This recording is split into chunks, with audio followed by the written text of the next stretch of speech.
What is up, Bitcoiners, and welcome to the Bitcoin Entrepreneur Show. I'm Chris, and today we have a trip down memory lane in our topic because what we are going to be talking about is the history of Bitcoin and the history of the price of Bitcoin. So, as of this moment, it is April 25th, 2026, and we are dealing with a Bitcoin price priced in dollars at $77,375 per Bitcoin. So if we're going to be talking about money in this episode, I want to define a little bit about what money is. So money is stored time and energy over time, right? I mean, you work for money, you spend your time and you spend your energy. And these are two things that you cannot get back. You have a limited amount of time on this earth, and you have a limited amount of energy on this earth, assuming that we cannot create infinite energy, right? Over Unity machines, which I believe exist, but that essentially is what money is. But money only works in that way if trust is held within whatever institution you're dealing with, because money as it is right now in terms of like dollars and governments and central banking, it requires trust because you have to trust a intermediary in there. Bitcoin disrupts that, obviously, as most people know, but most people don't question money until something disrupts it, right? So let's go back a little bit to 2008. And I'm sure if you are over, a certain age, maybe like if you're in your 30s at this point, you would potentially know about the real estate financial crisis that was like 2008, 2009. Basically what it did was it exposed the fragility of the markets. This is basically just because of the dollar.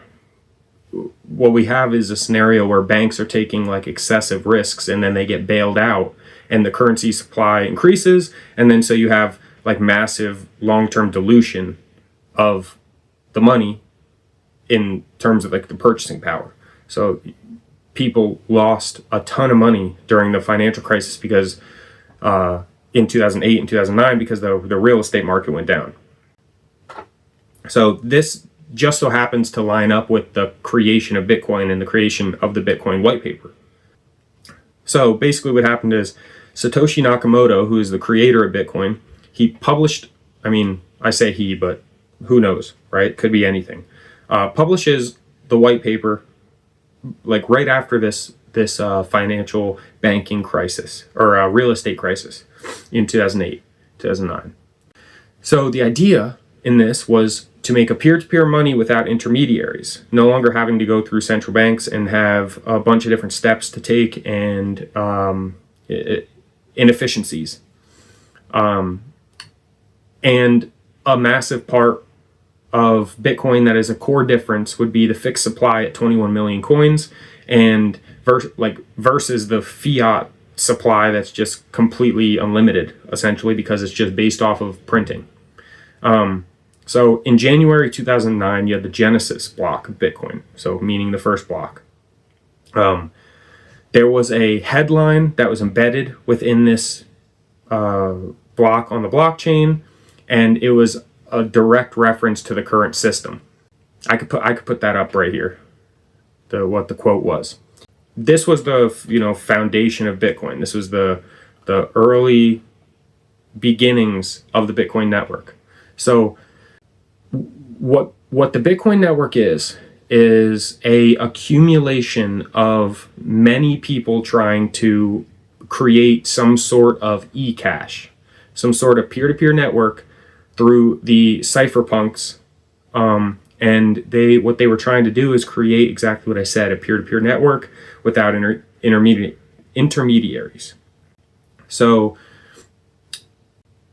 it was a massive attempt at trial and error to figure out what was the best way to do this. And essentially it landed on Bitcoin as being the best version, because we had other versions. We had a lot of other versions. Like there was like eCash, DigiCash, Hashcash, BitGold. Like there was many different attempts, but Bitcoin was essentially the one that made the most sense and worked the best. So that's the reason why it picked up steam over time, and especially in a time of financial collapse like the real estate collapse in 2008, 2009.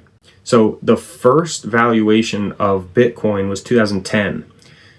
10,000 Bitcoin were used to buy pizza, which is kind of hilarious, but this was like the first real world exchange of Bitcoin, actually establishing it as, something that's viable in terms of using it in the markets, right? And which is, this just kind of hilarious, because 10,000 Bitcoin today would be worth a ton of money and essentially generational wealth, and somebody used it to buy pizzas. But this exchange was super important because it actually tethered Bitcoin to have a real world anchor in price in the real world. So this is like super important. I don't think Bitcoin necessarily would be where it is at today without that first initial pizza buy in 2010. So fast forward a little bit to 2011 to 2013, Bitcoin went from $1 per Bitcoin to $30 per Bitcoin. Then it had a big crash, and it kind of repeats this cycle, right? So later then it moves towards $100, towards $1,000, and it was like purely like supply and demand plus belief, and the whole Silk Road thing happened at this point. So let's just bring up like the first major collapse of Bitcoin was in 2014. So it went from something like $1,100 down to $200. So this was like showing that a pattern in the volatility, and that the volatility would be inevitable, but the gain at the end of the volatility was always in a positive, increase. So price drops from 1,100 to 200, and the network continues to just operate without interruptions at this time, even though we had price drops, right? And this is what it does today. We have price drops. The network still maintains. It still goes 10 minutes per block. TikTok, next block. That's what people like to say. So let's bring in 2015 to 2016. We had some sort of accumulation phase a bit. It was low attention because there wasn't many people into it, but it was still, becoming a phase. It was growing through the market. There were different, I think by that point, UFC was promoting Crypto.com. I could be wrong. It might have been a couple years after that.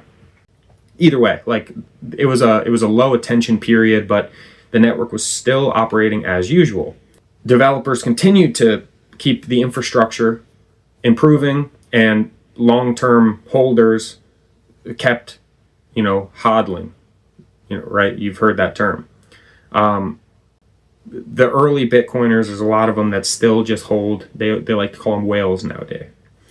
So let's bring up 2017. We're moving a little towards the future. So in 2017, it was a bit of an expansion because Bitcoin moved from something like $1,000 to $20,000. But it was because there was a massive increase in retail participation and ICOs on the stock market. So this was at a time where media coverage of Bitcoin was like rapidly increasing.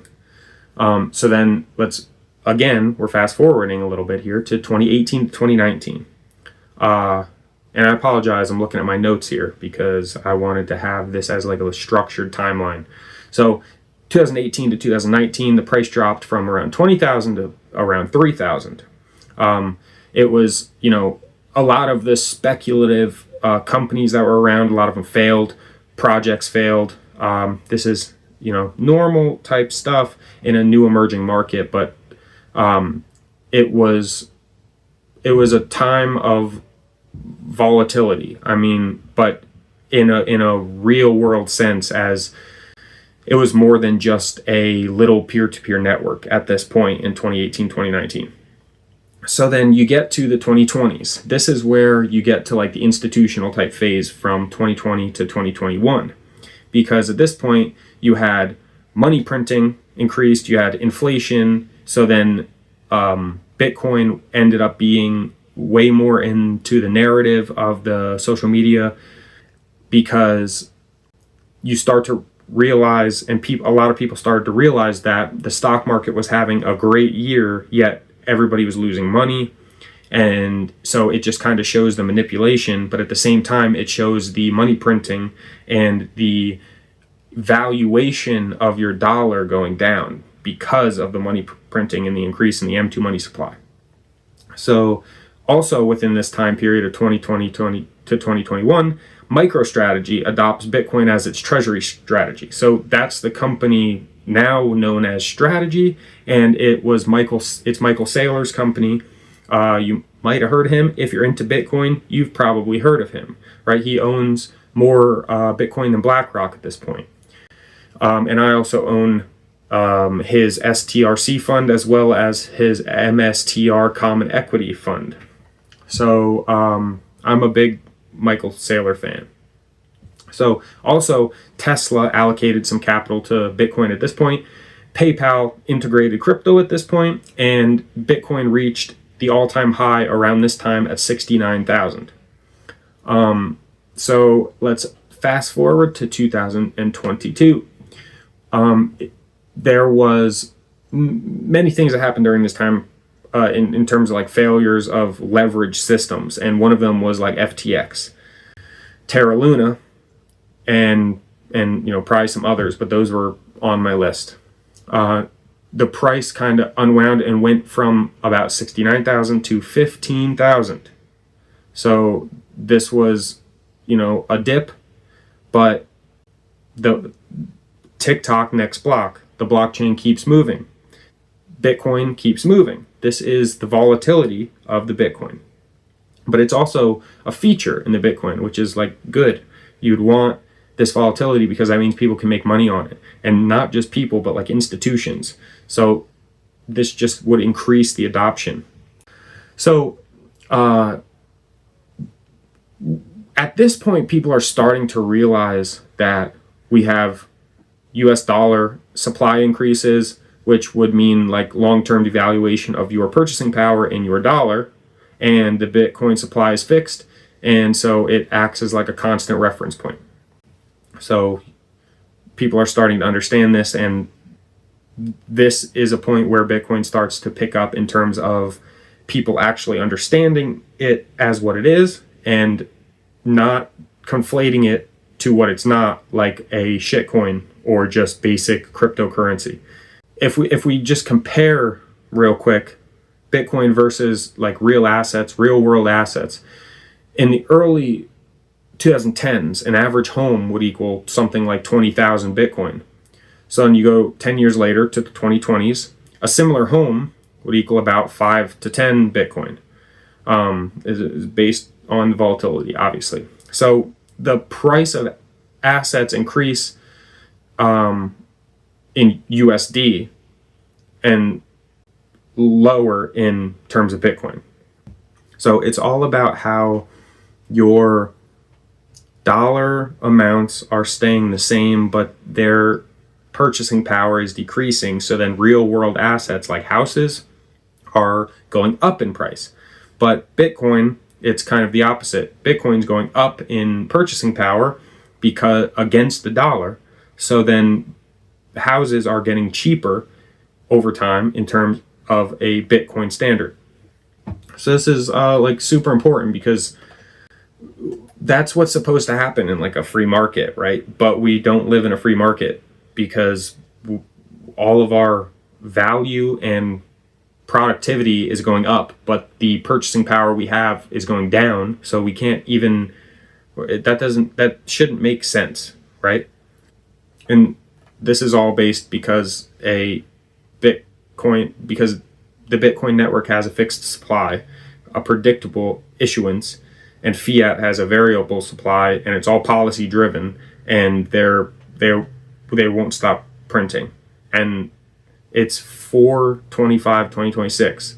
So we're in the Iran conflict with the Strait of Hormuz and the whole scenario there, and oil, and they're beating us in our financial market where we're weakest at, because we have ridiculous amounts of debt and not enough assets to pay for the debt, and we're in a debt-based system in the dollar. So I feel like this wasn't that long of an episode, but it's pretty much just to point out that the price of Bitcoin historically just keeps going up. We're at about 70. What were we at this week? We're at 77,000. So our all-time high was about 126,000 of Bitcoin.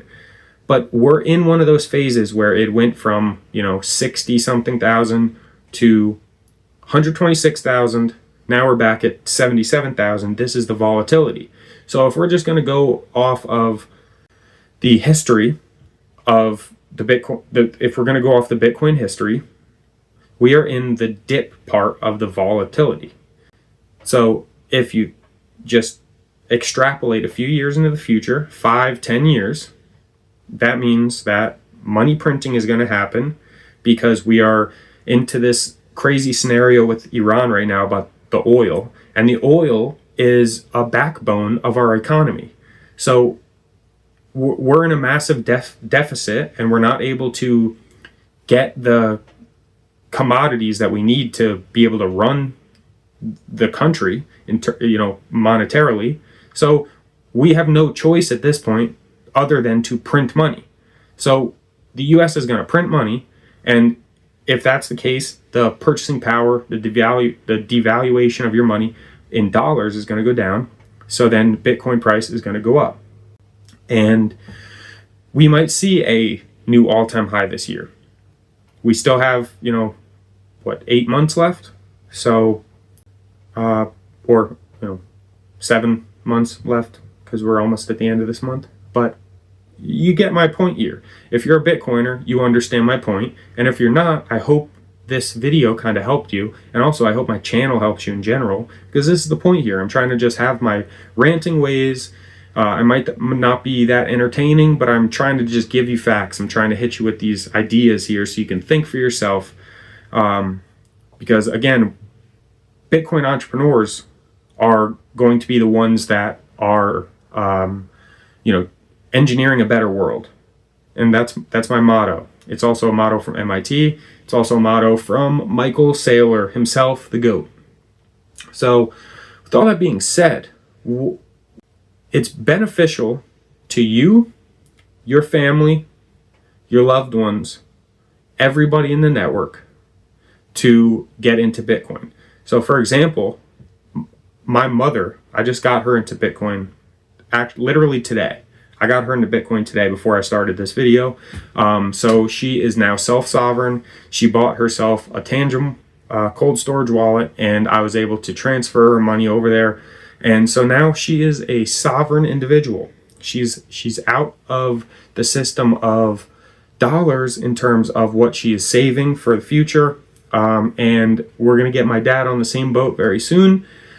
So this is, improvements into everyday life for everybody.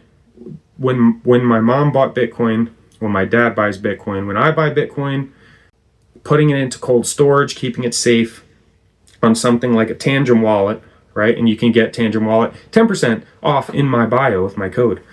And keep your Bitcoin sovereign and keep it safe offline in cold storage. This is the most important thing, because we want to be able to help everybody by holding the Bitcoin, and it's a peace bringing money instrument, whereas the money that we use today in terms of the dollars is the exact opposite of that, because it's what funds these things like the Iran war, where people don't need to die. We don't need to have all these conflicts. We can run on a global free market in the Bitcoin network, and every transaction and every buy of Bitcoin you make secure for yourself is better for everybody.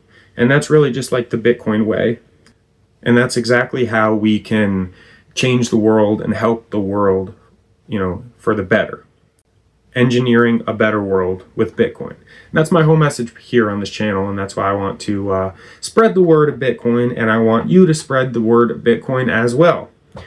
So, with all that being said, I would love if I could see you join my school network. Links are in the description. There's a classroom there. There's tons of information where you can find out all about Bitcoin, and any question you have, we're here for it. I'm going to keep doing these videos every week with new topics. If anybody has a request on a topic, drop it in the comments. Hit me up in the school group. I'm there daily.